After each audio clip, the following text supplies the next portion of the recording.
Hi everyone, William here with the Grand Duke Dmitri Diary series. I was off for a couple of days, but now I'm back. It's the 16th of February, 2026. I'm getting my dates mixed up with Dimitri's dates. Rainy day here in the Portland area. And our recap, last time we did what? I think the 16th, 17th, 18th and 19th of November, short diary entries. And it was, just what he's been talking about lately. This deputation from General Przhevalsky to investigate the Caucasian army, the Russian Caucasian army, going over to the British and fighting alongside them. And the arrival of Korsakov and the letters that Korsakov brought Dmitri, Lieutenant Korsakov. And there was an interesting little joke about Dmitri possibly being given the crown of the Caucasus, but it was just a joke. Nobody seriously proposed that. Okay, so today we're going to do the 20th through the 22nd of November. Here we go with Monday the 20th. Lieutenant Korsakov came to see me in the morning. He couldn't come up with any interesting information for me. We went for a walk around Teheran. In the afternoon, I went to the club for the musical tea. I didn't play cards, but had quite a lengthy conversation with Staroselsky, who would be leaving for Tiflis the next day, then continuing on to Tabriz.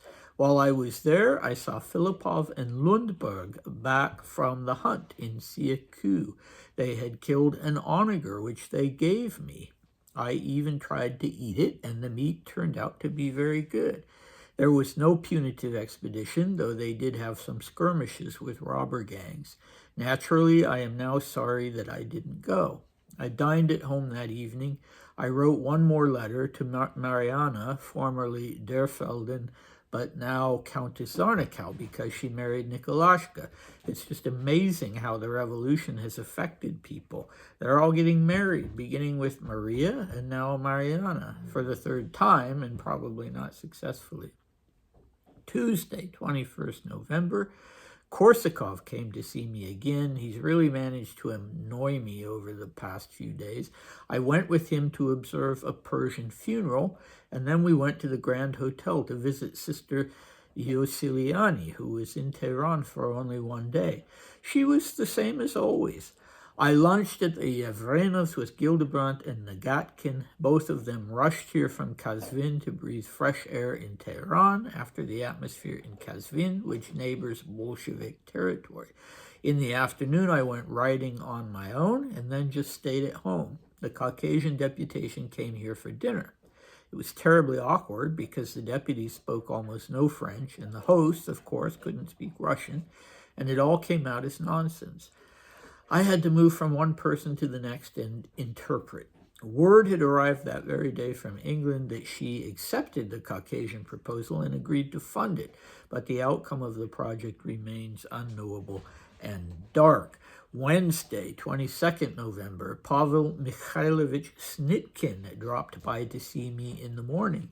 He'll be leaving soon for Kislovodsk. I still don't know what he actually thinks, but so what? He's amazingly kind to me, and I love him. He talked about how blank it has now become to serve at the front. I think that blank must be hard, how hard it has become to serve at the front. That nurses and medics don't recognize any kind of authority and do whatever they please. On Wednesday, I lunched with Kadlubovsky, Etter, Yevrenov, and Baturin were there. We were served blini with fresh caviar. I ate so much that I was sleepy all day long. Time passes very pleasantly there. From Katlubovsky's, I went to visit Yevrenova and stayed there until 5 o'clock, but the blini had had a fatal effect on me, and despite being teased, I could not say a word. I dined at home. There were no guests. All right, now my dog's going to start making a clamor. All right, let's go back up to the Monday, and the interesting thing in that diary entry is for me is Duke is what ended up happening with the hunt. Dmitri had pulled out on the advice of various people from going out to the desert on this hunt with the Swedish gendarmes because of the possibility that it might turn into a punitive expedition against one of the tribes. Boys! Sorry about that. But apparently it didn't. But he does mention, just as almost an aside, that there were skirmishes. There were some skirmishes with robber gangs. So, who knows how to interpret that and if his interpretation was correct. But, yeah, so now he wishes he went. They bring him back a wild ass, a donkey, for God's sake. And say, here, eat this, and he does, and it's good. Okay, not what I would have done, but all right. Yeah, and then finishing up with talking about this weird marriage phenomenon, and it wasn't something that Dmitri was, uniquely noticing. It was really a thing that during the revolution and before the Civil War, young people just started getting married. Yeah, I don't know. I'm trying to think of, did that happen? I guess that didn't happen during the COVID shutdown because everybody was isolated. But if there are other times in history when sort of on the, this perception of here we are at the end of the world, let's get married. Yeah, I don't know. It'd be interesting to know. The specific person he mentions is his stepsister. So Marianne, I think she was initially married to a Derniveau, then to a Derfelden, now to Zarnikau. So her third marriage, Dmitri doesn't think it will probably last. Well, hopefully it did, So, yeah, she was his stepsister, and they got along well, and they're, I think in one account that I saw of the Rasputin assassination, supposedly it was Marianne who was waiting for Dmitri back at his palace or was sort of lurking around, but that was actually Corrali, according to Dmitri, and not Marianne. Okay, next. Sister Yosiliani. So now we go to the 21st of November. The annoying Korsakov is back. He and Dmitri go together to the Grand Hotel to visit Sister Yosiliani. So clearly a nun or a monastic of some kind. Who the heck is she? I've never been able to find anything out about her. I have in mind Romania, that she was Romanian, but I don't know why. Did I come across that name at some point when I was reading about Maria Romania? I have no idea. It could be a complete red herring, For some, it doesn't sound Italian to me, the name. It sounds more Romanian. What the heck is she doing in, this sort of random nun doing in Teheran for one day, Dmitri says, so obviously just passing through. Where did he know her from? He says she's the same as always, so obviously she's been, a fairly steady fixture in his life. Boy, that one is a real mystery. Gildebrandt and Nagatkin, I also know nothing about. They had lunch at the Yevrenos along with Dmitri. They had rushed here from Kazvin to breathe fresh air, he said, because Kazvin, which was northern Persia, it was, it was part of Persian or Iranian territory.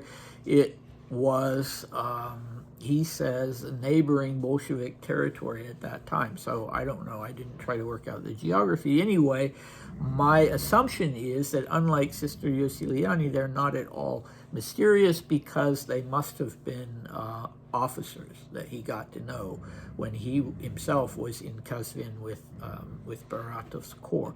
So, yes, then he finishes up by going riding on his own. He's not going riding with Lady Marling anymore. We talked about that before. They've had there's a certain amount of strain still between them. They used to go riding every day together. Now no longer. He is on his own. And then finally, this very interesting scene where the three-man deputation from General Przhevalsky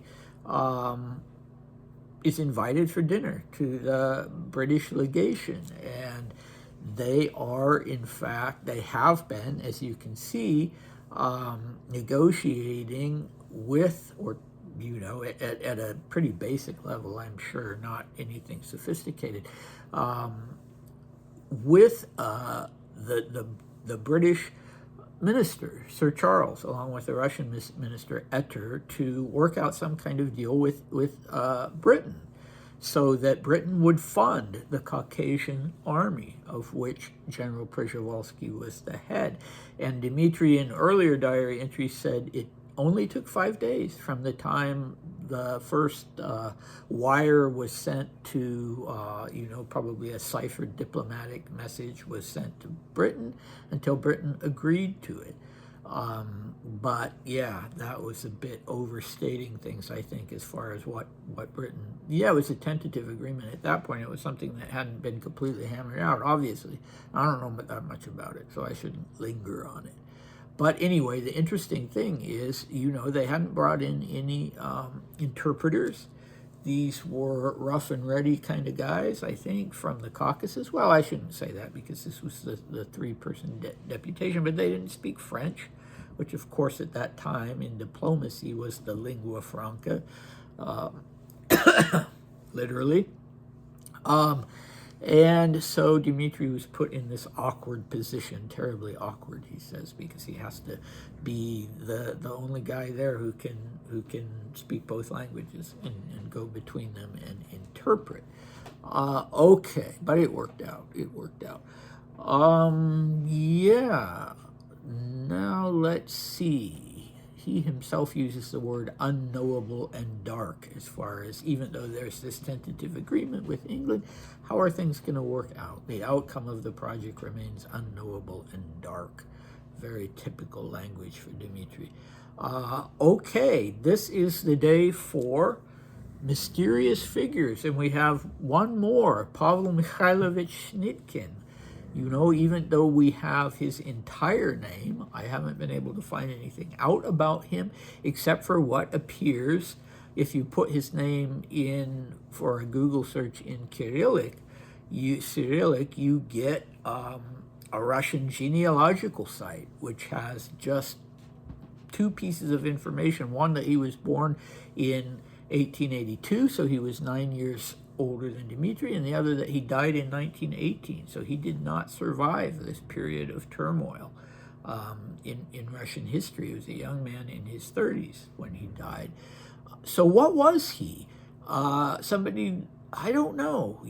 This is very intriguing. He's amazingly kind to me, and I love him, not meaning that, of course, in any kind of romantic way, just I love this guy.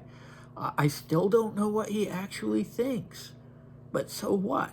So what is this issue between them? Well, not an issue, not something they're arguing about, but there's something Dmitri wants to know about Snitkin's opinion, and he still doesn't know as of the end of this meeting, but he's amazingly kind to me. That's so typical of Dmitri with all kinds of people. Relatives,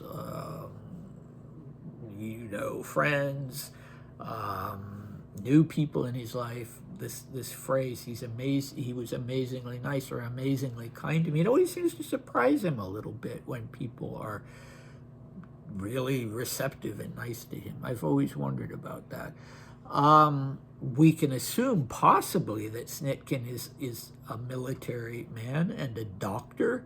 If not a military man, then at least a doctor, because, well, probably military, because he talks about, how difficult it is to serve now at the front, not because of the soldiers, but specifically the nurses and medics. They don't recognize any kind of authority. They do whatever they please. So he must have been a doctor or, a commander of a medical unit or something like that.